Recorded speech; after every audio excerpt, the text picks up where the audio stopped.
Bah vous savez quoi? Ce film-là n'était pas au programme. Bah, de mon programme ciné, ça fait beaucoup de programmes.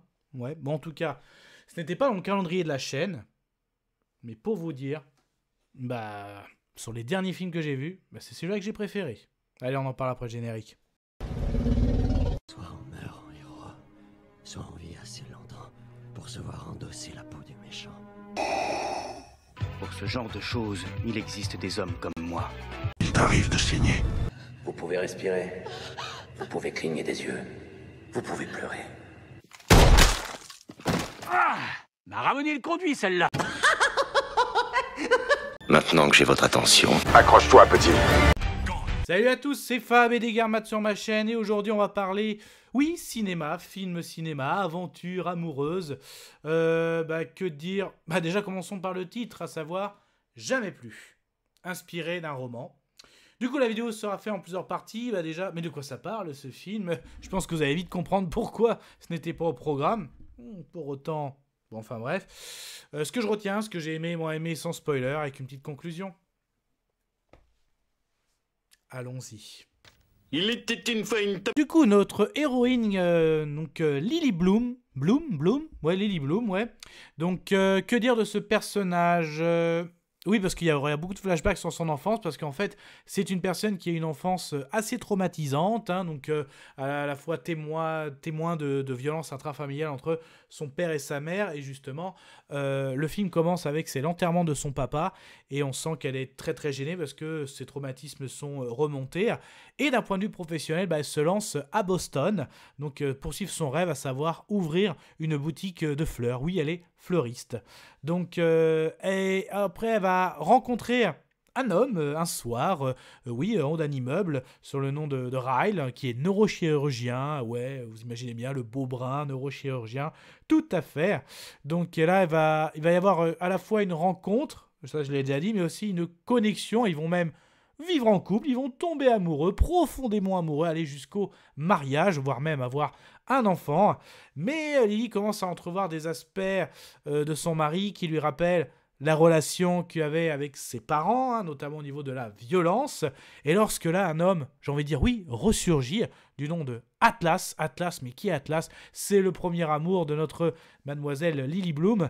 Donc son premier amour réapparaît soudainement dans sa vie, et là, toute sa relation, cette vie, cette aventure amoureuse va être bouleversée entre celui qu'elle a rencontré, qu'elle est tombée amoureuse, mais, et oui, il y a des violences intrafamiliales, elle va subir ces violences, et entre son premier amour, qui a un lien forcément avec tout ça. Voilà. Du coup, qu'est-ce que je retiens? Qu'est-ce que j'ai aimé? Qu'est-ce que j'ai moins aimé? Et c'était chouette. Ah, ça craint. Ah, immonde. je t'aime plus que 3 fois 1000. Commençons par le casting. Donc notre héroïne est jouée par Blake Lively ou Lively, je ne sais plus. En tout cas, Madame Reynolds, on peut le dire. Moi, le dernier film que j'avais vu, c'était Instinct de survie, que j'avais adoré. Là, elle est vraiment très très bien, même excellente.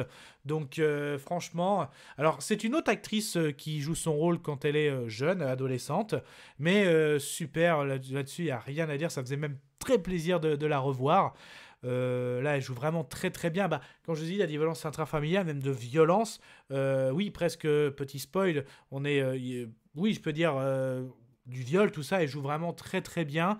À la fois la jeune ambitieuse, amoureuse, tout y est, elle joue vraiment très très bien. Bah, son mari, qui est à la fois aussi le réalisateur, hein, Justin Baldoni, donc c'est lui qui joue le rôle de Ryle, donc lui, très très bien aussi, hein, je pense qu'on voit bien qu'il a bien écrit son personnage, il a vraiment voulu montrer quelque chose. Vraiment, c'est le côté, vous voyez, en gros, je peux vous dire quelques répliques. Voilà, quand il dit il est neurochirurgien, tout ça, il va aller cash, des fois, j'ai envie de coucher avec vous. Et même elle a un peu de répartie. Cette technique, vous pouvez me dire combien de femmes ça a marché? Et lui, il répond vraiment avec toutes. En gros, voilà, c'est vraiment un grand bagou, à la fois grand séducteur. Et il est charmeur aussi, il a quelque chose de très charmant. Atlas, lui, est joué par Brandon Skelnar. Donc pareil, il a vraiment sur le visage, dans le regard, la bienveillance, le protecteur, l'amour de toujours. T'as envie de l'avoir en gendre. Mais l'autre aussi, mais c'est vraiment... Les acteurs ont bien été choisis. Tu vois, sur le visage, le côté charmeur. Les deux, tu voudrais les avoir comme gendre. Les deux ont du charme, mais ils sont complètement différents, leur charme. Donc je trouve que c'est bien trouvé. Et si je devais terminer au niveau du casting, bah... on va dire que notre Ryle a une sœur aussi, Alisa, je crois que c'est ça, voilà. Bah, en fait, ça va faire le lien parce que cette personne, en fait, comme Lily va ouvrir sa boutique de fleurs, une personne va un peu postuler pour être une salariée. Et en fait, justement, c'est la sœur de notre neurochirurgien. C'est pour ça qu'il y a tout un lien qui va amener à ce que ce couple va vraiment, tu sens, c'est le destin, être là pour vivre une histoire. Mais que dire encore du destin quand... Et oui, tu revois Atlas, parce que Atlas avait vraiment, depuis tout jeune, des dons sur la cuisine. Et là, il a carrément monté son restaurant à Boston. Donc, après, voilà, moi, je suis allé le voir avec ma moitié, pour vous dire. Hein, c'est vraiment le film qu'elle voulait le voir. C'est son livre préféré. Et là, elle m'a dit, voilà, et j'ai adoré, franchement, voilà.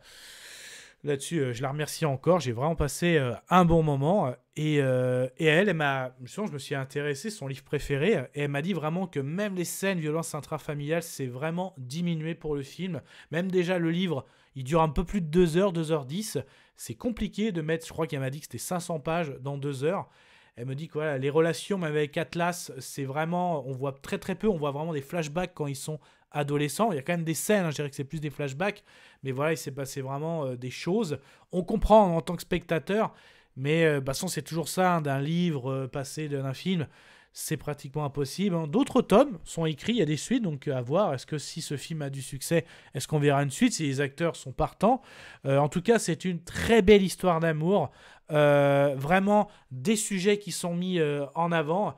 Les violences intrafamiliales, l'amour, le destin, la séduction, la bienveillance, et aussi, et même vraiment, le réalisateur a voulu montrer que la violence à l'intérieur d'un couple, c'est pas forcément de nature avec quelqu'un, j'ai envie de dire. Enfin, il y a plein de choses. À un moment, une des premières fois où il est violent, en fait, il y a plein de circonstances qui fait que tu as envie de dire en tant que spectateur, ouais, c'est presque pas sa faute. Bon, le geste est...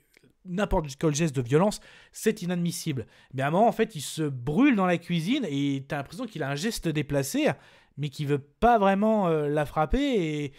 Et en fait, après, mais ça commence toujours comme ça, c'est même si tu te brûles, t'as pas à frapper. Ou alors même, hein, il est énervé parce qu'il a fait une découverte, notamment en lien avec son ex. Mais quand même si elle lui court après, tu n'as pas à la pousser, tu n'as pas... Donc c'est... Et c'est pour ça, c'est ce que m'a dit ma moitié, et quand elle me dit, ouais, mais il y a pas que ça, en fait. En gros, moi, j'ai retenu qu'il y a 2-3 scènes violence intrafemme, et en fait, il y en a bien plus, et même... Voilà, c'est très cuté hein, par rapport au livre, apparemment. C'est vraiment cuté, mais déjà, il dure 2 heures. Et c'est pareil, on discutait avec ça, c'est ça qui est très intéressant. Le côté, moi, je suis vraiment plus ciné, et elle est plutôt bouquin.